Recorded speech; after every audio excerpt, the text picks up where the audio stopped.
Hi, my name is Blake, and when you look around, you see cars. You see junk cars. I see a lot of money. I've been able to make an income of 5 to 6 figures a year consistently by taking cars that nobody wants, flipping them, or taking the parts and selling them to the marketplace.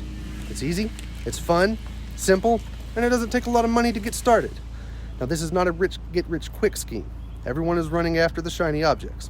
I just go after the nuts and bolts, the fundamentals. No different from flipping real estate, except it's a lot less money to get started, it's a lot faster, and I don't have to wait 8 to 9 months to get my money. I get it back quickly. Now, we can do it on a much larger scale where you can create your own junkyard, like I did. None of these cars work, or you can do it individually. You can do it part-time, you can do it full-time. If you want to make a lot of money, or just supplement your own income, we are going to show you step by step how to do it. And yes, ladies, we have a lot of women doing it too. It doesn't matter who you are, if you have experience. You don't even have to like cars to do this. But if you like making money, then I will work for you. Click the free training, let us show you how, let us tell you the real way of how we have developed an amazing business that can work for you and help save the planet.